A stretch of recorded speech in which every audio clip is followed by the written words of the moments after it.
Sit down, please. Good morning, students. How are you? সবাই ভালো আছো তো? সোনার বাংলা কলেজের সোনালী প্রাঙ্গণে সবাইকে সুস্বাগত। আজকে তোমাদের প্রথম ক্লাস। আমি ইংলিশ ফার্স্ট পেপার পড়াবো, ঠিক আছে?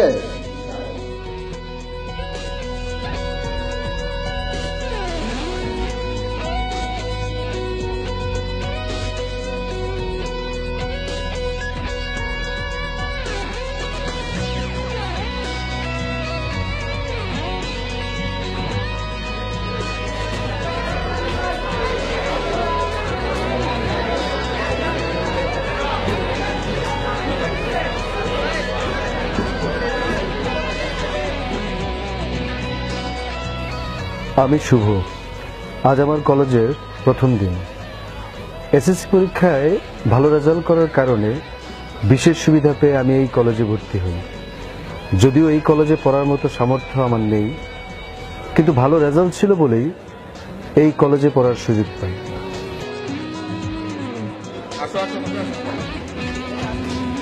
কত নম্বর রুম? 114। তুমি যাবে এক তারা। কত নম্বর?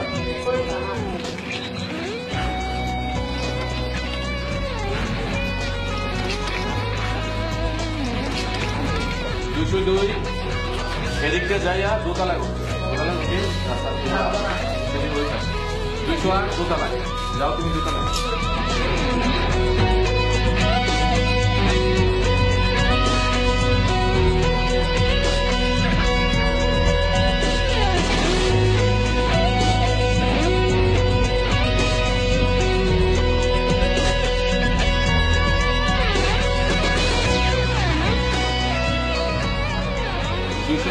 তোমাকে দোতলা যেতে হবে, উঠে দক্ষিণ দিকে চলে যাবে।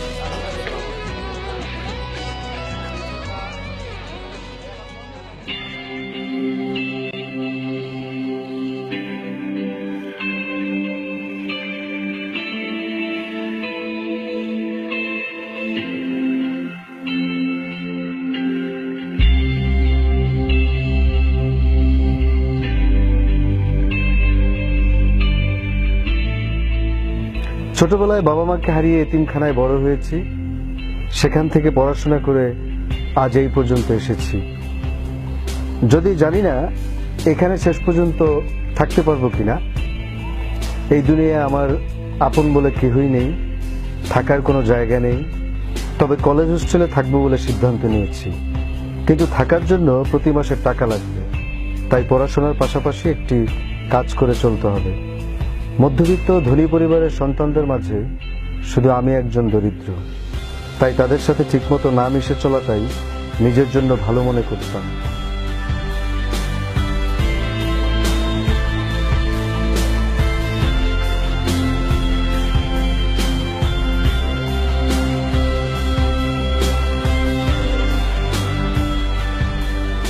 আমাদের কলেজের সবাই সবার ভালো বন্ধু, কিন্তু এত বন্ধুর মধ্যে আমি কাউকে বন্ধু হিসেবে নিজের কাছে টানার সাহস করলাম না, কারণ নিজের কাছে মনে হলো তাদের সাথে বন্ধুত্ব করা আমার উচিত হবে না। তাই কলেজের সবার সাথে থেকে সবার কাছ থেকে নিজেকে আলাদা করে রাখতাম। কলেজ হোস্টেলে আমার সাথে আমার দুজন ক্লাসমেট থাকে, কিন্তু তাদের সাথে আমি কথা বলি না। তারা হয়তো ভেবে নিয়েছে আমি একটু ভাব নিয়ে চলি। আসলে ভাব নেওয়ার মতো আমার কিছুই নেই। ভালো জামা নেই, ভালো জুতো নেই, দামি মোবাইলও নেই। তবু তাদের মনে এ ধরনের ভাবনা আসার একটাই কারণ, তা হলো আমি খুব মেধাবী। সত্যি বলতে ঈশ্বর আমাকে এই একটা জিনিসই দিয়েছে, তা হলো মেধা। তাই এই মেধা কাজে লাগিয়ে জীবনে প্রতিষ্ঠিত হওয়াই আমার মূল লক্ষ্য। তবে হ্যাঁ, আমার একজন বন্ধু আছে, আর আমার সেই বন্ধু হচ্ছে ডায়েরি। আমি আমার যত কথা সব ডায়েরির মাঝে লিপিবদ্ধ করি। আমি আমার এই ডায়েরি সবসময় নিজের কাছেই রাখি। নিজের যত কথা, যত না পাওয়া, ভালো লাগার সব কথা শুধু ডায়েরি যায়।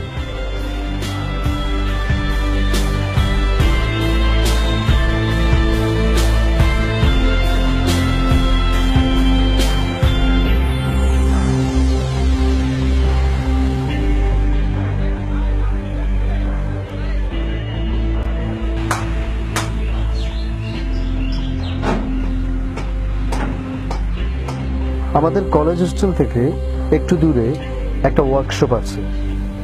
প্রতিদিন ফ্রি সময়ে সবাই যখন গল্প করে, খেলা করে, তখন আমি ওই ওয়ার্কশপে কাজ করি।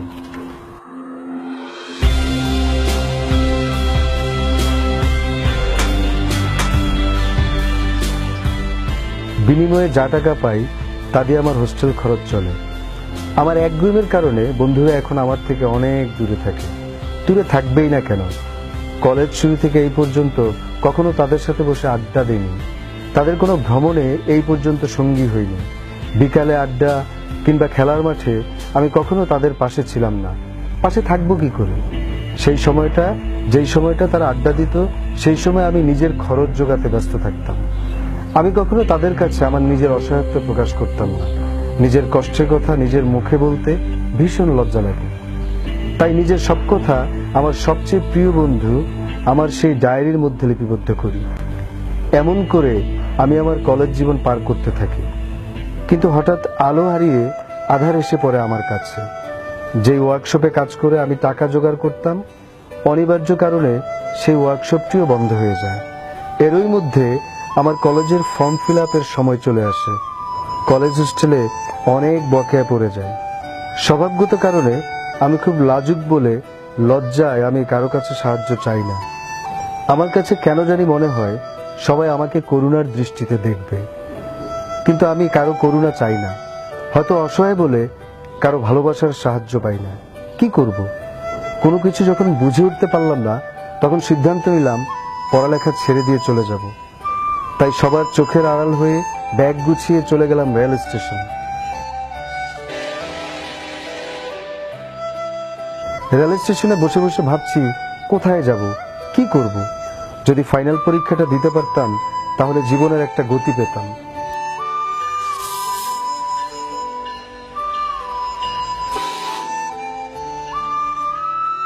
ফাইনালের রেজাল্ট আমার ভালো হতো সে বিশ্বাস আমার আছে, কারণ এই পর্যন্ত কলেজের সকল পরীক্ষাতে আমি প্রথম হয়েছি। নিজেরই দুঃখের কথা প্রিয় ডায়েরিতে লিখতে ভীষণ ইচ্ছে করছিল। তাই ব্যাগ থেকে ডায়েরিটা বের করতে গিয়ে বুঝলাম ডায়েরিটা আমি হোস্টেলে রেখে এসেছি। ডায়েরিটা আমার ভীষণ প্রিয়, কারণ এই ডায়েরিটায় আমার সব পূর্ণতা এবং অপূর্ণতার গল্প লেখা আছে। কিন্তু এই ডায়েরিটা এখন আনতে গেলে সবার চোখে পড়ে যাব, তাই আনমনে বসেছিলাম।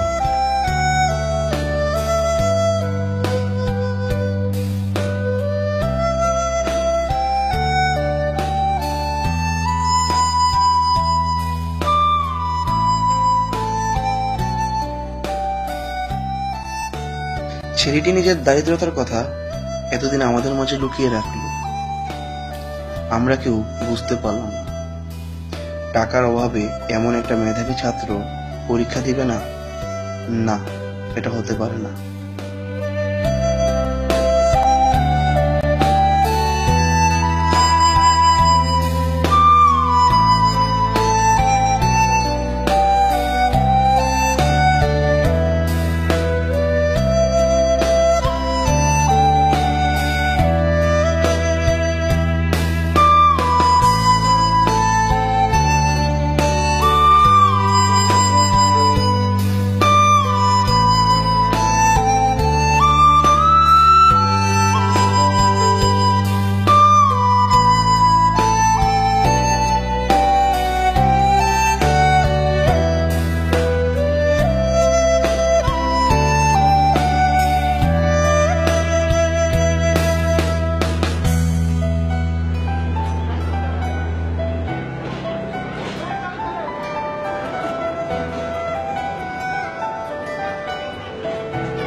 কোথায় যাবি তুই? এই 2টা বছর নিজের নামটা ছাড়া আর কিছুই বললি না। কলেজে আমরা শুধু পড়তে আসিনি, বন্ধুত্বে ভালোবাসা নিজেদের বাঁধতে আসি। লজ্জায় তুই তোর কষ্টের কথা লুকিয়ে রাখলেও তোর এই প্রিয় ডায়েরি আমাদের চোখ লুকাতে পারেনি। আমরা তো ডায়েরি পড়ে সবকিছু জানতে পেরেছি। আমরা সবাই মিলে তোর কলেজের ফর্ম ফিল আপের টাকা পূরণ করে দিয়েছি। এমনকি প্রিন্সিপাল স্যারও তোর সকল খরচ মকুফ করে দিয়ে তোকে হোস্টেলে বিনা খরচে থাকতে দিচ্ছে। চল এবার আমি তো কিছু বুঝতেছি না। তোকে কিছু বুঝতে হবে না, চল।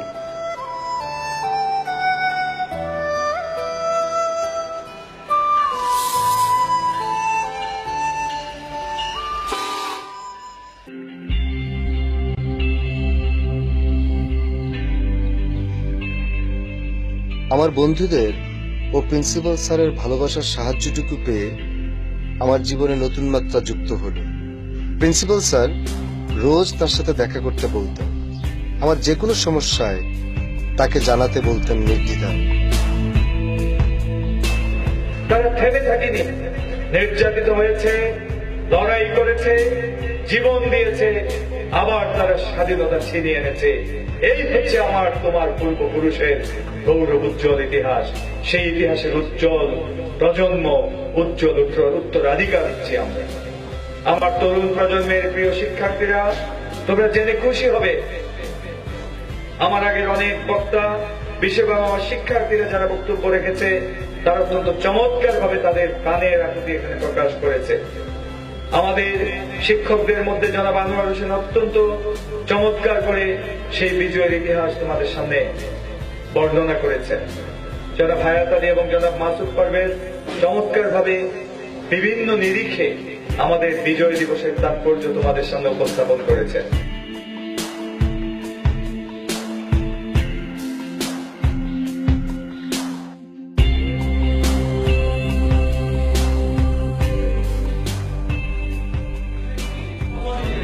সেক্ষেত্রে পজিটিভ এন্ট্রি পাওয়ার জন্য আমাদের কি করতে হবে? বার্তাটা বাড়াতে হবে না, কমাতে হবে। তাহলে আইআর কি জিনিস? আইআর হচ্ছে একটি বার্তার হার বা একটি মূলধন হয়ে যে বার্তার হারে প্রকল্পের বর্তমান মূল্য হয়। এদিকে রাষ্ট্রভাষা আন্দোলনের জন্য ঢাকায় যে অবস্থানটা সেটা কিন্তু একদম চরম একটা পরিণত হলো। সেই সময়টাতে এই 52-এর 21শে ফেব্রুয়ারি ঢাকায় কি গন্ডগোল হলো, সেই খবর তারা পেল কোথায়? কত তারিখে? 22 তারিখে। কত তারিখে? 22 তারিখে।